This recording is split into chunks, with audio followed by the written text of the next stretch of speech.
Hey guys, what's up? So this is a book called Dune. I don't know if you've heard of it.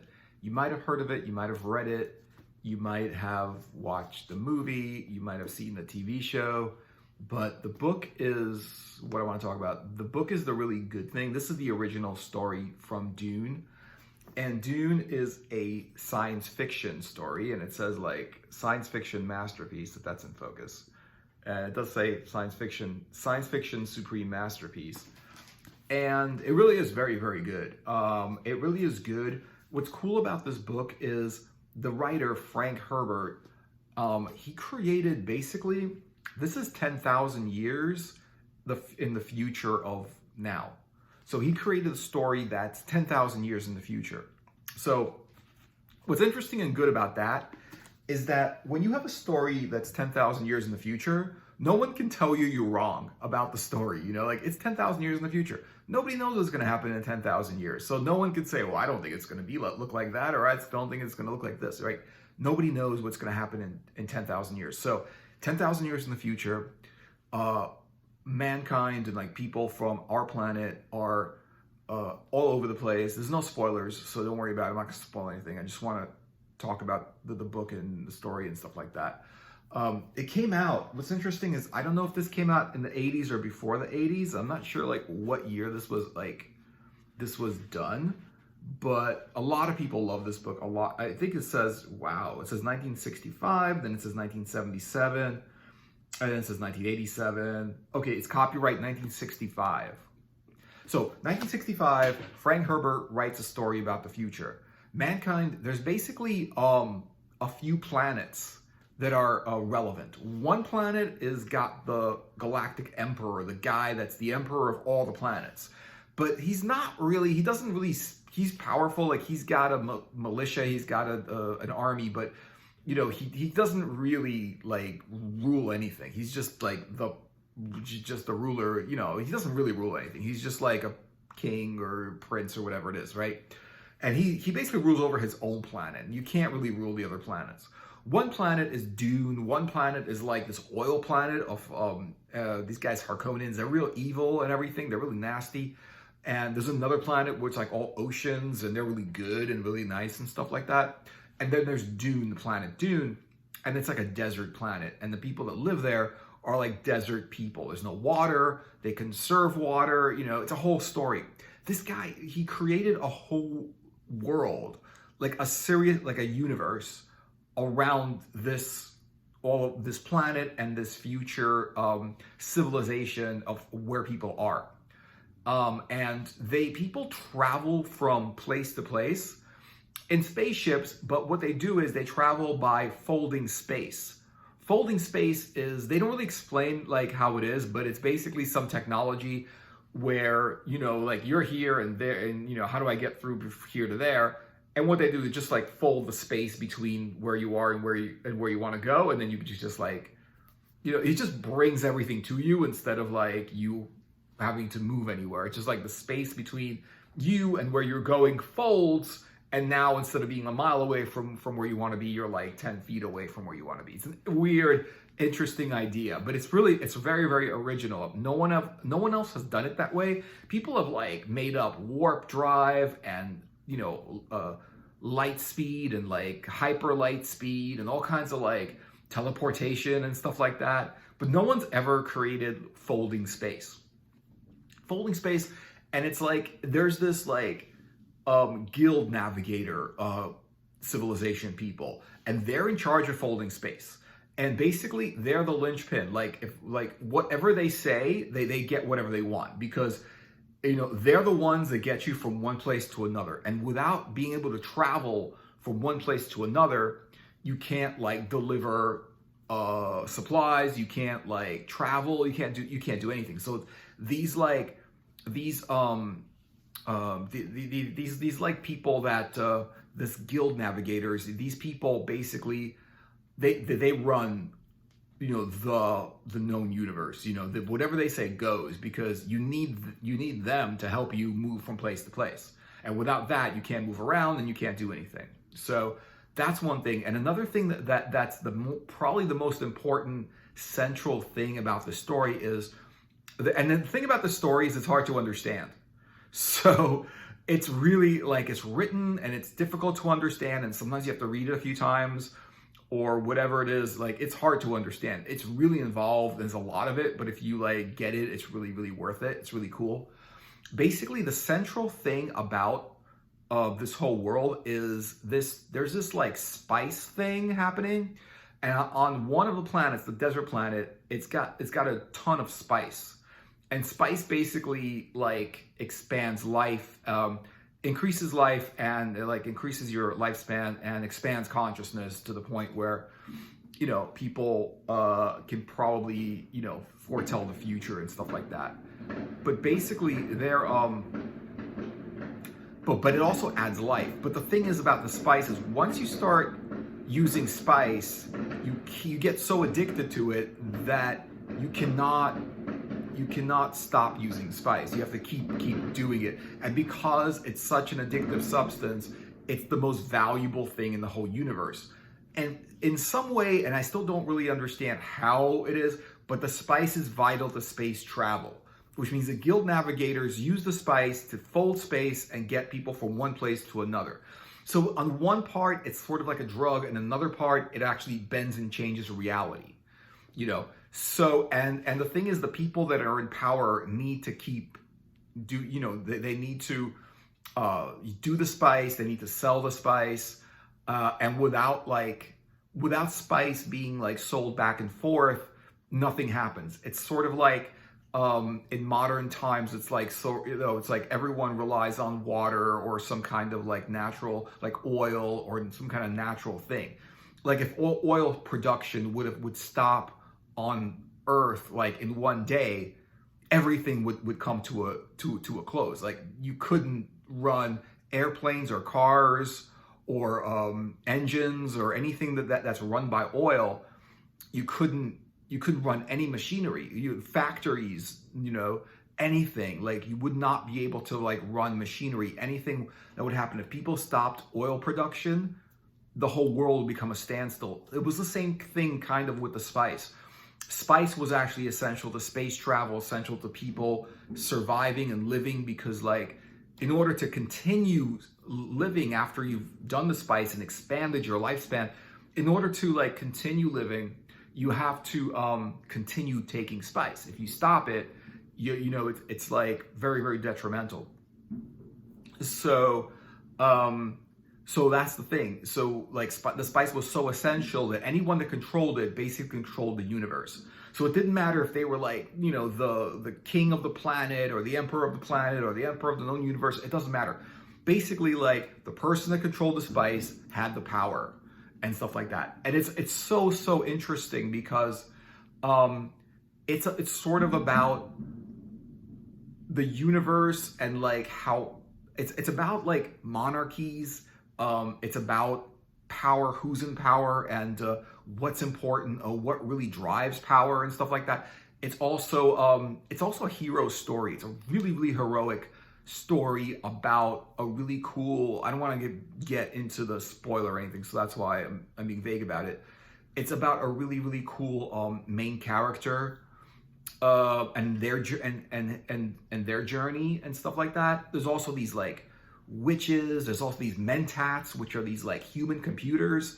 And the mentats, they basically like, computers were outlawed in the future. Computers were outlawed because they became so intelligent that they started ruling the whole world. And there was some kind of a war between like computers and people, like the machines and the, you know, biological, but the people that were like, you know, like biological, right? The biological people and the machines were at war. The machines lost and they became banned, outlawed. You could not, there were no computers in the future.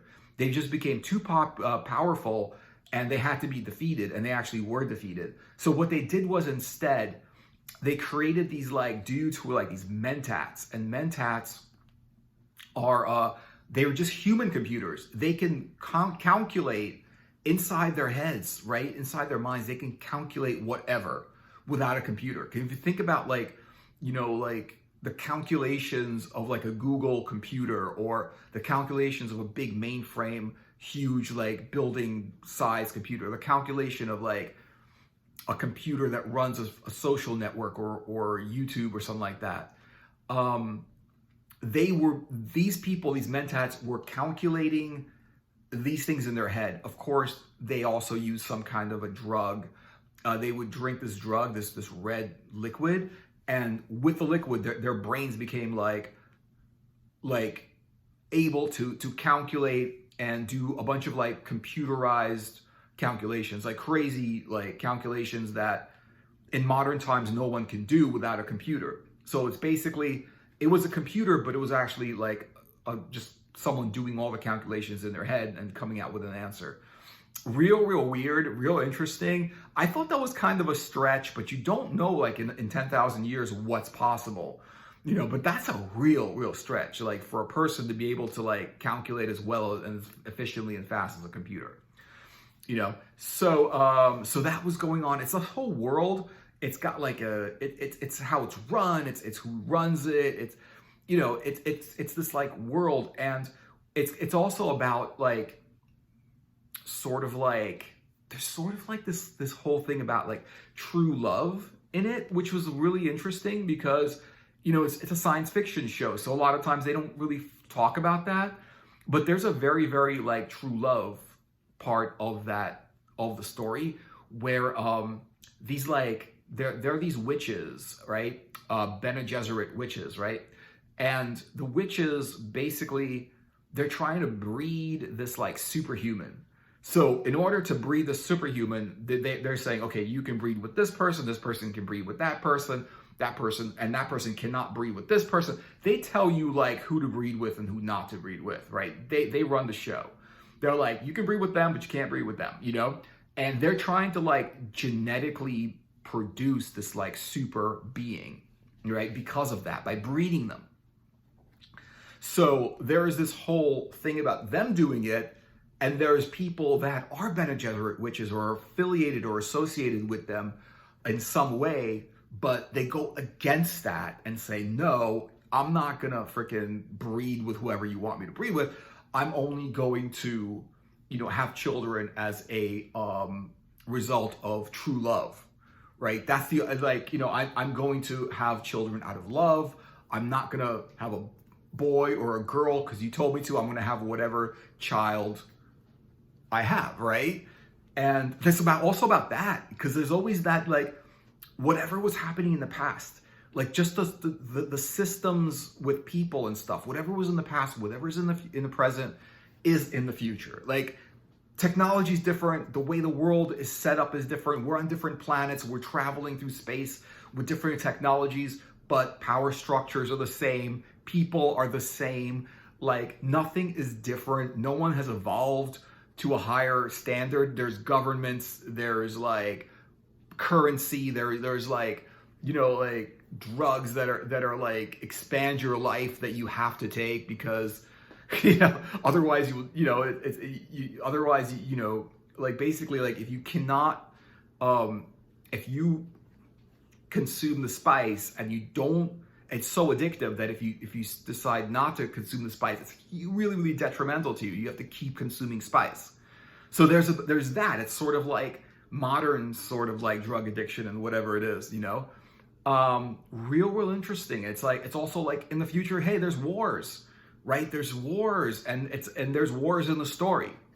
Real interesting stuff. So the thing is that also, this is not the only book in the series. There's about, how many books? I'm gonna guess about 10, or around 10, okay? I don't know exactly how many books, but it was Frank Herbert, and then Brian Herbert, I think is his son, took over and started writing the continuation of the book. I read the first book, I liked it a lot, I thought it was really good. I might read it again at some point, because it's so involved, it's so hard to do, it's so interesting, that there's so much in it that you miss a lot of it. You know, it's the kind of book where, you know, like you read it once and you're like, oh, this is cool. And then like a couple of years later, you like read it again. You're like, oh, I missed all of this. It's like you're reading it for the first time because like you missed all of this content that was there the whole time.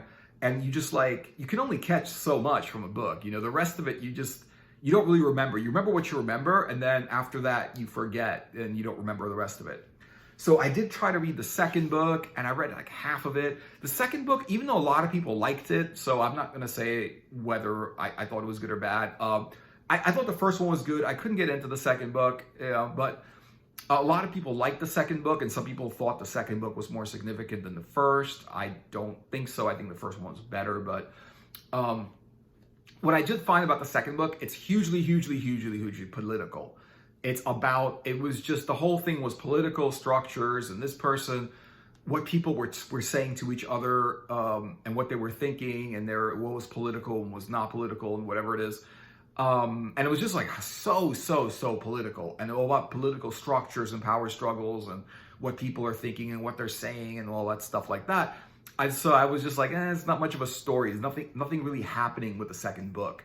Now I'm sure like it probably changes, and there's probably more of a story there, but I just, after reading like half of it, I kind of put it down. I do want to read the rest of it, but I kind of put it down for now. It's like, I don't know. I just didn't really think that the second book had any kind of story to it, but I didn't read the whole thing. Okay. So yeah, so this is pretty awesome. And, even like, I'll just show you some of the things in the book. Like, you can see like the back, Arthur C. Clarke. You guys know Arthur C. Clarke. He did 2001: A Space Odyssey. He did, and he said, I know nothing comparable to it except Lord of the Rings. So Arthur C. Clarke compares Dune to Lord of the Rings. So you guys read Lord of the Rings. I read most of it. I thought it was okay, but that's my opinion. It was okay. Like, after reading Elric, I couldn't read. It was just the Hobbit, it was just, the guy was a Hobbit. I was reading Elric first, and then it became a Hobbit. So read for Elric also, if you guys read all of the Rings. But yeah, so, like, there you go. So, I would say, yeah, Lord of the Rings is a good story, But the thing is that with Dune, real interesting, a whole world. Yeah, I didn't talk about the specifics of it because I don't want to ruin it. I don't want to ruin it for the people that haven't read this yet and want to read it, or if you guys are like thinking about reading it, so you found the video about it, read it. It's really cool. It's science fiction. I'm usually into fantasy. I do like science fiction, but I find that I prefer fantasy just because I think there's just more fantasy books that I like. And with science fiction, this is definitely like, I don't know if I have a more favorite science fiction, but I haven't read a ton of some science fiction, but it's definitely good. It really is considered one of the best books out there, whether it's science fiction or whatever genre. So check it out. And the world is different. It really is. He really does try to like create a world that's possibly possible in the future. And what's interesting about why it's possible in the future is because the human nature of the book is there. The same power structures, like kings, princes, armies, things that are very valuable that people try to control. Like,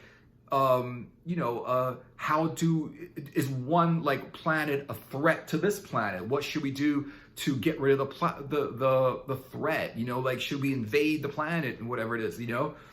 Who really runs the show? Is it the kings, or is it like the Navigator Guild that you can't get around from place to place without them?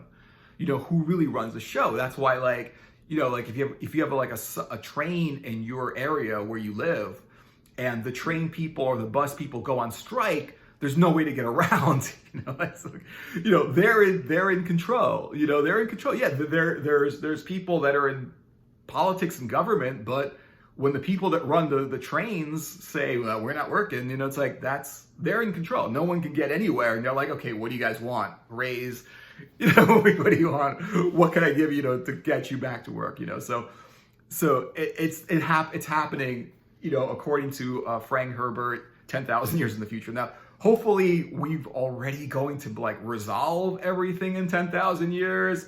And our structures will be beneficial to everyone, and our structures are going to be like, something where everyone just it's more of a utopia in a way, like as much close to a utopia as we can have. Not a dystopia, but yeah. So whether it's a dystopia or a utopia, in this book, The future in this book is it's not really dystopian or utopian. There's problems and there's like good things.